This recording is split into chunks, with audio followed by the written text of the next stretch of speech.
지금 이 시간 주신 말씀을 받아 근심과 애통을 더하셨도다라는 제목으로 함께 말씀을 나누고자 합니다. 오늘 본문의 이 말씀을 통해 하나님 앞에 정말 뜨거운 눈물로 서게 되는 성도님들 되시기를 우리 주님의 이름으로 축복합니다.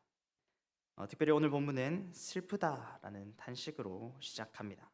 이 시인이 지금 슬퍼하며 탄식하는 이유가 무엇입니까? 이 시인의 나라가 무너졌기 때문이라는 것이죠.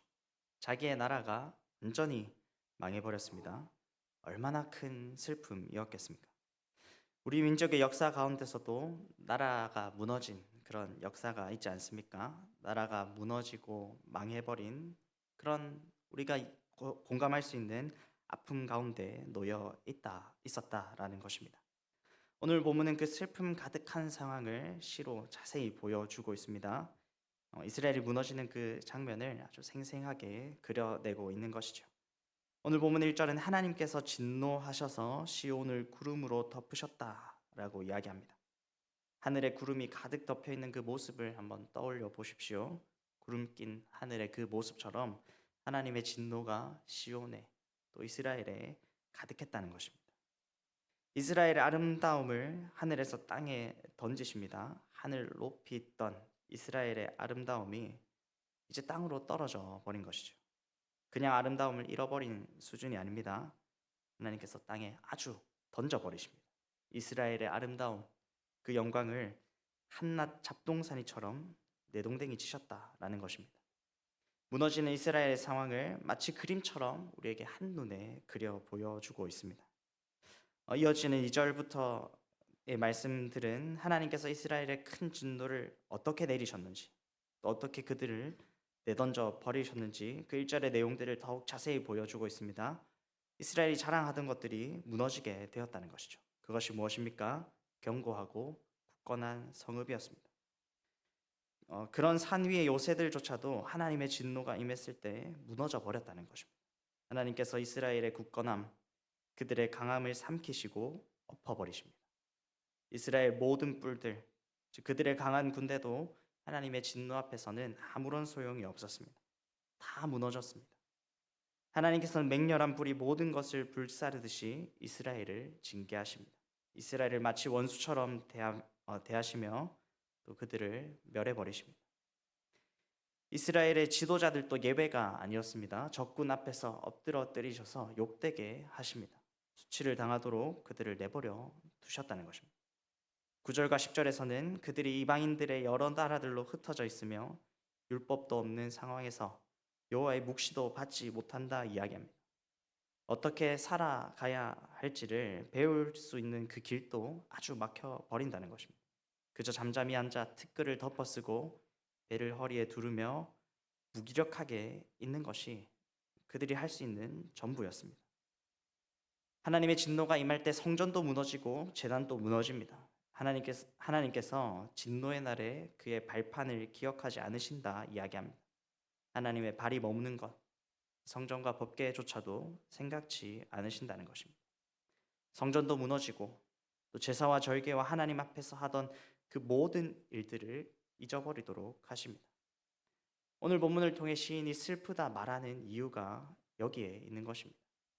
하나님의 진노로 인한 결과들, 이스라엘이 무너지고 이스라엘의 영광과 강함, 또 이스라엘의 사람들이 흩어지고 사라진 것, 또 심지어 하나님이 거하시는 성전까지 파괴되는 그 일들로 인해 지금 시인이 슬퍼하고 있는 것입니다. 하나님께서는 그렇게 이스라엘의 근심과 애통을 더하셨습니다.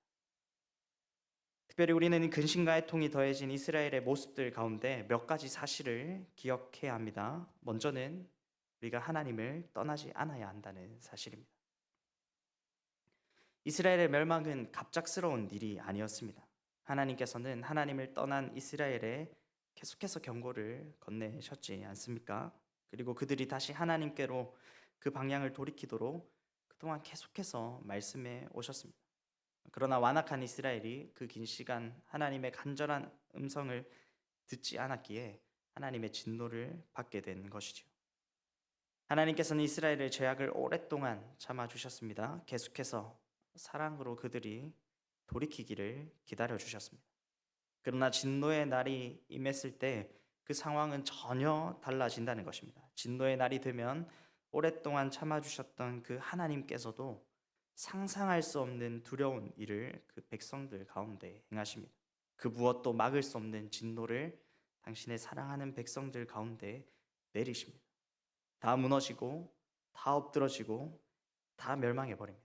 하나님의 진노의 날에 하나님께서는 이런 두려운 일들을 행하신다는 것입니다. 오늘 본문의 말씀을 통해 우리가 기억해야 할 것이 바로 이것입니다.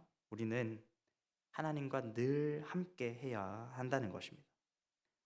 오늘 이스라엘의 이런 진노가 이렇도록 두려운 하나님의 심판이 임했던 이유가 무엇입니까?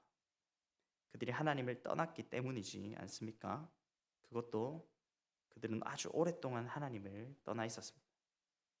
그동안은 이스라엘이 하나님을 떠나 있어도 아주 멸망하지는 않았습니다. 아마도 그들이 보내왔던 시간들이 하나님과 함께이지 않아도 멸망하지는 않는구나라며 그들을 안심시키기도 했을 것입니다. 또 그런 것들로 인해 그들은 하나님을 오해했을 것입니다. 하나님께서는 하나님과 상관없는 삶을 살아도 끝까지 다 참아주시는구나. 우리에게 어떤 책임도 묻지 않으시는 분이시구나 라고 그렇게 오해했다는 것이죠. 그러나 그 결과가 무엇입니까? 우리가 오늘 본문을 통해 확인하게 되는 그 두렵고 떨리는 일이라는 것이죠. 어쩌면 우리의 모습이 지금 이스라엘의 모습과 같을 수도 있다는 것입니다. 사실 우리가 하나님과 조금 거리 두고 살아가도 내 믿음을 바로 하지 않고 조금 내버려 두어도 당장 우리의 삶은 크게 달라지지 않을 수도 있습니다. 예배 좀 안 드려도 또 기도 좀 안 해도 사실 우리의 삶에 큰 변화가 당장 생기지는 않을 것입니다. 그러나 그런 이유들로 우리의 믿음을 그냥 내버려 두어서는 안 된다는 것이죠. 그렇게 그들을 내버려 두었던 이스라엘의 두려운 결말을 우리가 이 본문을 통해 확인할 수 있지 않습니까? 우리가 늘 하나님께로 우리 스스로를 다시 돌이켜 놓아야 하는 이유가 있다는 것입니다. 사랑하는 성도 여러분, 우리 하나님은 분명 사랑의 하나님이십니다. 사랑으로 우리를 오래 참으시고 오랫동안 기다려 주십니다. 그러나 그 하나님의 사랑을 오해해서 우리가 무엇을 하든지 하나님은 다 이해해 주시고 우리가 무엇을 하든지 결코 책임은 묻지 않으실 것이다 라고 생각하는 것은 어쩌면 그 하나님의 사랑을 말로 다 설명할 수 없는 그 크신 하나님의 사랑을 우리 입맛대로 사용하는 것일지도 모르겠습니다. 하나님의 사랑은 그냥 내버려 두는 것이 아님을 반드시 기억하십시오. 부모가 때로는 자녀를 징계함으로 바른 길로 인도하는 것처럼 하나님을 떠난 당신의 백성들이 다시 돌아오도록 때론 무섭고 두려운 일들을 행하기도 하십니다. 우리가 이런 두려운 일들을 겪지 않으려면 늘 하나님과 함께하는 그 삶을 살아가야 한다는 것이죠. 하나님의 말씀을 듣고 우리가 하나님을 향하도록 우리 스스로를 날마다 돌이켜 놓아야 할 것입니다. 오늘 말씀을 기억하며 하나님의 사랑의 의미를, 하나님 사랑의 그 참된 의미를 깨닫는 성도님들 되시길 바랍니다. 떠나지 않기를 원하시고 함께 하도록 돌이키기 위해서 두려운 일을 행하기도 하시는 그 하나님의 사랑을 기억하십시오. 그리고 그 사랑을 기억함으로 늘 하나님과 함께하는 성도님들 되시기를 우리 주님의 이름으로 축복합니다. 두 번째, 오늘 본문의 말씀 가운데 우리가 기억해야 할 것은 우리가 진짜 슬퍼해야 할 내용이 따로 있다는 것입니다. 오늘 본문은 시인의 슬픔을 잘 담아내고 있습니다. 하나님의 진노로 인해 이스라엘이 멸망해버린 그 사건을 바라보며 탄식하고 있는 그 시인의 절절한 마음을 우리는 본문을 통해 확인할 수 있습니다. 그런데 우리가 이 본문의 말씀 가운데 유의해서 살펴보아야 할 것이 있다는 것이죠. 단순히 이스라엘 나라와 민족의 멸망이 시인이 슬퍼하고 있는 이유의 전부가 아니라는 것입니다. 우리는 오늘 본문의 말씀을 볼 때에 그 모든 시의 가사들이 궁극적으로 하나님을 향해 있음을 보게 됩니다. 오늘 본문에는 주께서라는 말이 반복해서 나옵니다. 주께서 진노하시고, 주께서 삼키고 허시고, 또 주께서 원수같이 되시고, 또 여호와께서라는 말도 몇 번 반복됩니다. 여호와께서 잊어버리게 하시고, 여호와께서 버리시며 미워하시고, 여호와께서 결심하시고, 이런 표현들이 본문 곳곳에 나오고 있다는 것이죠. 시인이 계속해서 주께서, 여호와께서 이스라엘을 무너뜨리시고 이스라엘 가운데 그 진노를 행하셨음을 이야기하고 있는 이유가 무엇이겠습니까? 오늘 시인의 슬픔이 단순히 이스라엘 나라와 민족의 멸망에 있지 않았기 때문이라는 것입니다. 진정 그를 슬프도록 한 것은 다른 누군가가 아닌 주님이, 여호와께서 그 일을 행하셨다는 사실에 있었습니다. 이스라엘의 하나님께서 이스라엘에 진노하셨다는 그 사실, 이스라엘 하나님과의 관계의 깨어짐이 진정 시인을 눈물 흘리도록 했고 슬프다 탄식하도록 했다는 것입니다. 우리는 본문의 말씀 가운데 오늘 시인의 슬픔이 이스라엘 나라와 민족이 아니라 하나님을 향해 있었음을 발견하게 됩니다. 어쩌면 오늘 시인에게 있어 이스라엘이 무너지고 그 민족이 멸망한 것은 그렇게 큰 일이 아니었을지도 모르겠습니다.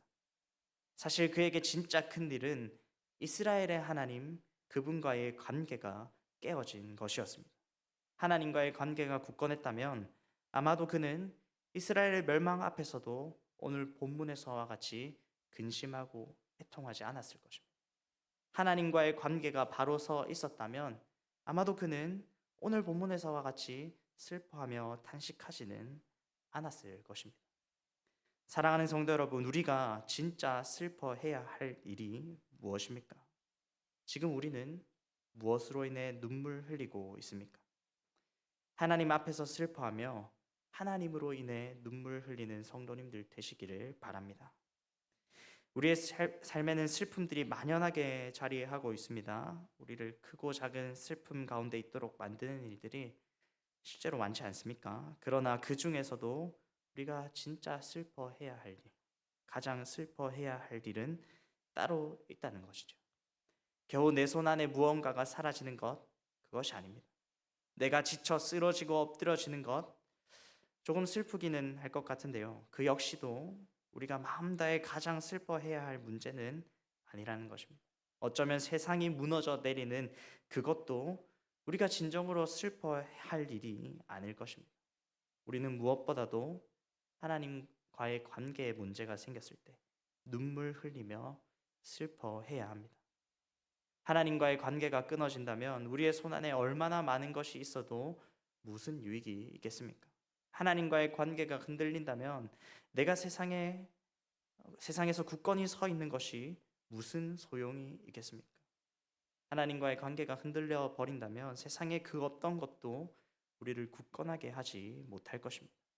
이처럼 하나님과의 관계가 그 무엇보다도 중요하지 않습니까?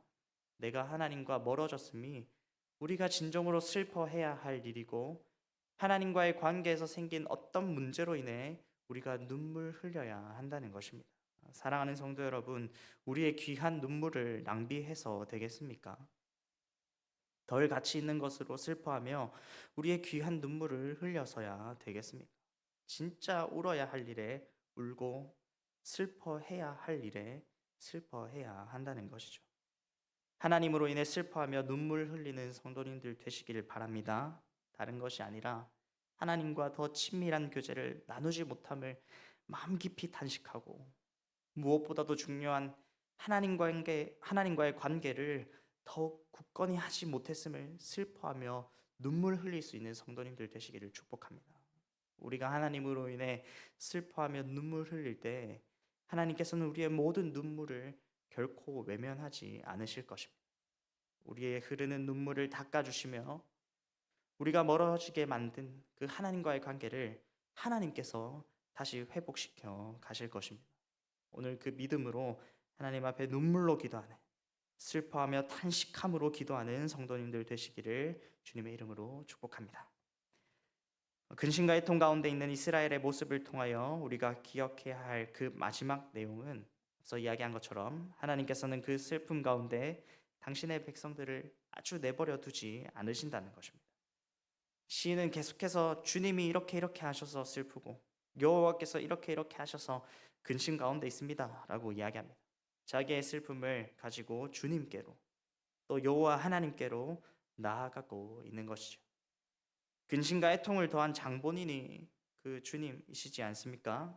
시인을 슬픔 가운데 있게 하신 분이 바로 여호와 하나님이셨습니다. 보통 여기서 나를 슬프게 했다면 나의 감정을 저쪽에 가서 표현하죠. 그런데도 오늘 시인은 슬픔 가운데 있게 하신 그 주님 앞에 마음을 쏟아내고 있다는 것입니다. 그 이유가 무엇이겠습니까? 하나님께서 그 슬픔 가운데 당신의 백성들을 내버려 두지 않으시리라는 믿음이 그에게 있었기 때문입니다. 하나님만이 그 슬픔 가운데서 구원하실 수 있는 분이심을 그가 바로 알고 있었기 때문이라는 것입니다. 슬픔 가운데 있을 때에도 여호와 하나님은 이스라엘과 시온의 주인이셨습니다. 슬픔 가운데 있도록 하신 주인이신 그분만이 다시 그 슬픔에서 일어나게도 하실 수 있지 않겠습니까? 우리를 넘어뜨릴 수도 다시 일으킬 수도 있는 주인이신 하나님께서는 우리를 결코 그 슬픔 가운데 내버려 두지 않으신다는 것입니다. 반드시 슬픔 가운데서 우리를 건지시고 우리의 눈물을 닦아주시며 슬픔을 딛고 일어서도록 하실 것입니다. 사랑하는 성도 여러분, 끝이 없는 터널은 없습니다. 터널에 들어갔다면 아무리 긴 터널이라도 언젠가 그 터널에서 나오게 될 것입니다. 하나님의 긍휼하심이 그렇다는 것이죠. 하나님께서는 당신의 백성들을 언제까지나 깊은 근심과 애통 가운데 내버려 두지 않으십니다. 슬퍼하며 탄식하는 그의 백성들을 반드시 다시 회복시켜 주실 것입니다. 다시 우리를 밝은 빛 가운데로 인도해 주실 것입니다. 오늘 그 믿음으로 하나님 앞에 각자의 슬픔과 그 모든 마음들을 가지고 나아가는 성도님들 되시길 바랍니다. 우리를 다시 회복시키실 주님께 나아가 기도할 때 선한 주인이신 하나님께서는 분명 슬퍼하는 우리의 탄식을 들으시고 기도하는 우리를 다시 일으켜 세워 주실 것입니다. 오늘 이 밤에 그 마음으로 간절히 기도함으로 결국 우리를 구원하실 하나님의 은혜를 경험하는 그 은혜를 풍성히 경험하는 모든 성도님들 되시기를 우리 주님의 이름으로 축복합니다. 우리 말씀을 기억하며 한번 함께 찬양하겠습니다.